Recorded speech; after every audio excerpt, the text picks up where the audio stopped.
Okay, तो director Venkat प्रभु भाई इन्होंने द गोड से दो गाने निकाल दिए, एक ग्लिम्स निकाल दिए और काफी सारे पोस्टर्स भी निकाल दिए, लेकिन अभी तक इसका प्लॉट के बारे में कुछ नहीं बताए। कोई बोल रहा है ये इससे इंस्पायर्ड है, कोई बोल रहा है ये उससे इंस्पायर्ड है, टाइम ट्रेवल है, इसमें थलपति विजय के ट्रिपल रोल है। हर कोई इसका प्लॉट के बारे में जानना चाहते हैं और अपना अपना फैन थ्योरी बना रहे हैं, लेकिन सच क्या है, इसका प्लॉट क्या होने वाला है, इसी के बारे में आज के इस वीडियो में हम बात करेंगे। और साथ में वो जो दो फैन थ्योरी भी है, टाइम ट्रेवल और ट्रिपल रोल वाला, उसके ऊपर भी आज हम बात करेंगे। पर उससे पहले चलो ये बर्थडे शॉट ग्लिम्स को निपटा लेते हैं।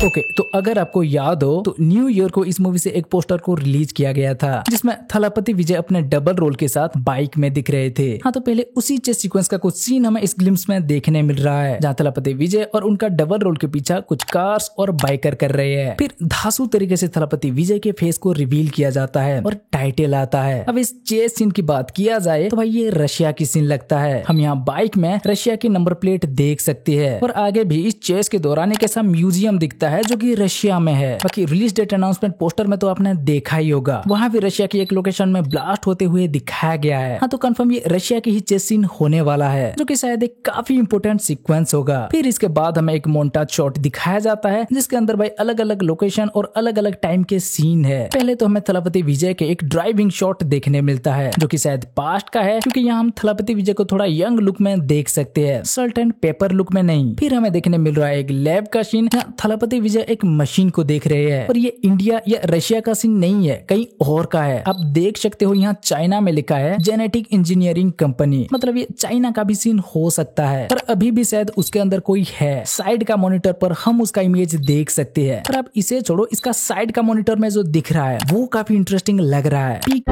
11 बिलियन बाय 2050। अब इसका क्या मतलब है? पॉपुलेशन की बात चल रहा है क्या? पता नहीं, लेकिन यहाँ 2050 को देखकर ऑडियंस वो टाइम ट्रेवल थ्योरी को सच मानने लगे हैं। खैर, उसके बारे में भी अभी बात करेंगे। अब इससे आगे की शॉट देखे तो भाई अगले शॉट में हम विजय के खिलाफ कुछ लोगों को नारा लगाते हुए देख सकते हैं और ये रशिया की ही सीन है। फिर अगले शॉट में हम देख सकते हैं ये सीन, यहाँ फायर ब्रिगेड पर लिखा हुआ टेक्स्ट को ट्रांसलेट करे तो पता चलता है ये पटाया सिटी का ही सीन है जो कि थाईलैंड में है। फिर इससे आगे हमें देखने मिलता है ये फायर वाला सीन, जो कि भाई अगेन ये पास्ट का ही सीन लगता है, क्योंकि यहाँ थलपति विजय के सल्ट एंड पेपर लुक नहीं है, यंग लुक है, जिस लुक के साथ की वो पहले ड्राइव कर रहे थे। ठीक है, तो इसके बाद हमें देखने मिलता है ये किक वाला शॉट, जो कि हो सकता है रशिया की ही सीन हो, क्योंकि रशिया की वो चेस सीन में विजय जो कस्ट्यूम में दिख रहे हैं, यहाँ भी हम वही सेम कस्ट्यूम को देख सकते हैं। अगर ये सही हुआ तो इसके बाद वो चेस सीन आ सकता है। और फिर इसके बाद आता है भाई ये शॉट, जहाँ विजय की फोटो रखकर कोई टारगेट प्रैक्टिस कर रहा है। ये इंडिया का सीन है या बाहर का सीन है पता नहीं, लेकिन हाँ ये शॉट भी वो टाइम ट्रेवल थ्योरी को काफी स्ट्रॉन्ग बना रही है। तो कुल मिलाकर देखा जाए तो भाई ये बर्थडे शॉट ग्लिम्स हमें ये तो बता रही है कि इसका कहानी कई सारे कंट्री में टेक प्लेस करने वाली है, सिर्फ इंडिया का ही कहानी इसमें हमें नहीं दिखाया जाएगा। थलपति विजय पहले इंडिया में होंगे, फिर रशिया जाएंगे, शायद चाइना भी जाएंगे और थाईलैंड के साथ क्या पता कुछ और कंट्री में भी। इतना तो ये ग्लिम्स के जरिए बता दिया है, मगर फिर भी ये हमें अपना प्लॉट के बारे में कुछ नहीं बता रही। तो प्लॉट क्या होगा भाई? चलो पहले देखते हैं टाइम ट्रेवल की थ्योरी। पहले बोला जा रहा था कि ये मूवी 2012 की लूपर मूवी से इंस्पायर्ड होने वाली है, जो कि एक टाइम ट्रेवल मूवी था। और अब क्योंकि इसमें it's time to see the unseen, it's time to hear the unheard, it's time to know the unknown, आगे वो मॉनिटर में 2050 और फिर आखिर में टाइटल में भी हर जगह टाइम की हिंट मिल रहा है। तो अब थ्योरी बन रहा है कि ये लूपर से इंस्पायर्ड होने वाली है। देखो इसमें हमें एक शॉट पर 2050 भी देखने मिल रहा है। तो सल्ट एंड पेपर लुक वाला विजय जो है उन्हें असल में फ्यूचर से ही मारने के लिए भेजा जाने वाला है। तो प्रेजेंट का विजय उन्हें मारना चाहेगा और एक शॉट पर हम उन्हें लेकर टारगेट प्रैक्टिस करते हुए भी देख सकते हैं। तो अगर ये थ्योरी सच है तो यहाँ यंग लुक वाला विजय ही प्रैक्टिस कर रहे होंगे और वही सल्ट एंड पेपर लुक वाले विजय को मारना चाहेंगे। पर भाई भले ही ये कुछ शॉट्स को देखकर ये थ्योरी बन रहा हो, लेकिन इसका सच होने का चांस सिर्फ 1% है, क्योंकि लूपर में एक बंदा को जो टारगेट मिलता है वो कोई और नहीं होता, वो खुद ही होता है। मतलब प्रेजेंट में रहकर वो अपना फ्यूचर की वर्जन को मारना चाहता है, जिससे कि टाइम ट्रेवल करा के फ्यूचर से पास्ट में भेजा गया होता है। और इस मूवी की देखा जाए तो इसमें हमें एक ही विजय के प्रेजेंट और फ्यूचर वर्जन नहीं, बल्कि दो अलग अलग विजय दिखने वाले हैं, जो कि हो सकता है बाप और बेटे हो, क्योंकि सेकंड सिंगल में हमने देखा है थलपति विजय के एक बेटा भी है और यहाँ विजय मिडिल एज लुक में दिख रहे हैं। तो हो सकता है वो सल्ट एंड पेपर लुक की एज में आते आते उनका बेटा बड़ा होकर उनके जैसे दिखने लगे। ऐसा हुआ तो ये बाप बेटे होंगे ना भाई, ना कि अपने ही पास्ट और फ्यूचर वर्जन जो एक दूसरे के खून का प्यासा बन जाए। मतलब अब वो लूपर से इंस्पायर्ड वाली थ्योरी टोटल गलत होने वाला है। हाँ हाँ हो सकता है यहाँ भी विजय वर्सेस विजय ही देखने मिले, लेकिन वो लूपर वाली प्लॉट के साथ तो भाई बिल्कुल नहीं। ठीक है, तो अब अगला वो ट्रिपल रोल वाली थ्योरी पे आए तो भाई थ्योरी बन रहा है इसमें थलापति विजय के ट्रिपल रोल होगा, जिसमें से एक तो उनका बाप बनेंगे और बाकी तो विजय उनका बेटा। हाँ यही सेकंड सिंगल में अगर आपने ध्यान दिया होगा तो विजय के कैरेक्टर की वाइफ प्रेग्नेंट है, तो हो सकता है जब तक थलापति विजय सल्ट एंड पेपर लुक में आ जाएंगे तो उनका बड़ा बेटा ये मिडिल एज में दिखेंगे और जो पेट में है छोटा बेटा यंग लुक में, फिर बाप बेटे के बीच लड़ाई होगा। पर ना भाई ये थ्योरी भी गलत हो सकता है, ट्रिपल रोल इसमें दिखेगा भी तो शायद कोई और तरीके से हो सकता है, जैसे कि इनमें से किसी का क्लोन बनाया जाए या टाइम ट्रेवल किया जाए, पर बाप बेटे का ही ट्रिपल रोल होगा और ऊपर से उनके ही बीच फाइट। भाई डाउट लगता है। तो फिर इसका प्लॉट क्या हो सकता है? पहले फर्स्ट सिंगल, फिर सेकंड सिंगल, फिर ये ग्लिम्स और सारा पोस्टर को देखकर लगता है इसमें पास्ट और प्रेजेंट की कहानी दिखाई जाएगी, जहाँ पास्ट में विजय के एक धासु स्क्वाड होगा और अभी सल्ट एंड पेपर लुक के साथ वो किसी भी पोस्टर में अपना स्क्वाड के साथ नहीं दिख रहे, तो हो सकता है पास्ट में ही इनका टीम की सफाया हो गया होगा और हो सके तो विजय के कैरेक्टर का प्रेग्नेंट वाइफ की भी। तो विजय अपने बेटे को लेके रशिया चले जाएंगे और सालों बाद हमें फिर से वही मिशन से रिलेटेड कुछ देखने मिलेगा, जिसके वजह से कि अपना पूरा स्क्वाड और प्रेग्नेंट वाइफ को भी विजय को हराना पड़ा था। तो वो और उनका बेटा फिर इस मिशन में लग जाएंगे और क्या पता आखिर में उनका वो स्क्वाड से भी कोई विलन निकल जाए, ऐसा ही कुछ। हाँ ऐसा ही लगता है, पर हम तो सिर्फ कुछ पॉसिबिलिटीज को देखकर ये थ्योरी बना रहे हैं भाई, असल में इसका प्लॉट कुछ और भी हो सकता है। क्या करे, मेकर्स इसके बारे में ठीक से कोई हिंट नहीं दे रहे, सब मूवी के लिए बचा के रखे है, जो कि अच्छी बात है। और डायरेक्टर वेंकट प्रभु है तो वो इतने जल्दी शायद कुछ बताएंगे नहीं। अब इसका प्लॉट के बारे में हिंट सीधा ट्रेलर में जाके मिलेगा, तो हमें वेट करना पड़ेगा गाइस, और कोई रास्ता ही नहीं है। इसे लेकर जितना भी फैन थ्योरी बन रहा था और इसका सारा पॉसिबिलिटीज को देखकर जो कुछ भी लग रहा था, हम उन सब के ऊपर चर्चा कर चुके हैं। टाइम ट्रेवल के बारे में, ट्रिपल रोल के बारे में और इनका पास्ट प्रेजेंट की पोस्टर्स को देखकर जो कुछ भी थ्योरी बन रही है अभी तक, इसे लेकर जितना भी माल आया है उससे तो ऐसा ही लगता है। बाकी इससे रिलेटेड आगे अगर कुछ आता है तो फिर देखते हैं। लेकिन अभी ये ग्लिम्स देखने के बाद आपको क्या लगता है, इसका प्लॉट क्या हो सकता है? अगर आपके पास कोई थ्योरी है तो हमें कमेंट करके बता सकते हो। ठीक है, तो भाई बस आज के इस वीडियो को यहीं खत्म करते हैं। अगर आपको ये वीडियो अच्छा लगा हो तो भाई वीडियो को लाइक करके अपने दोस्तों के साथ शेयर करो और चैनल को अभी तक सब्सक्राइब नहीं किया है तो भाई सब्सक्राइब कर लो।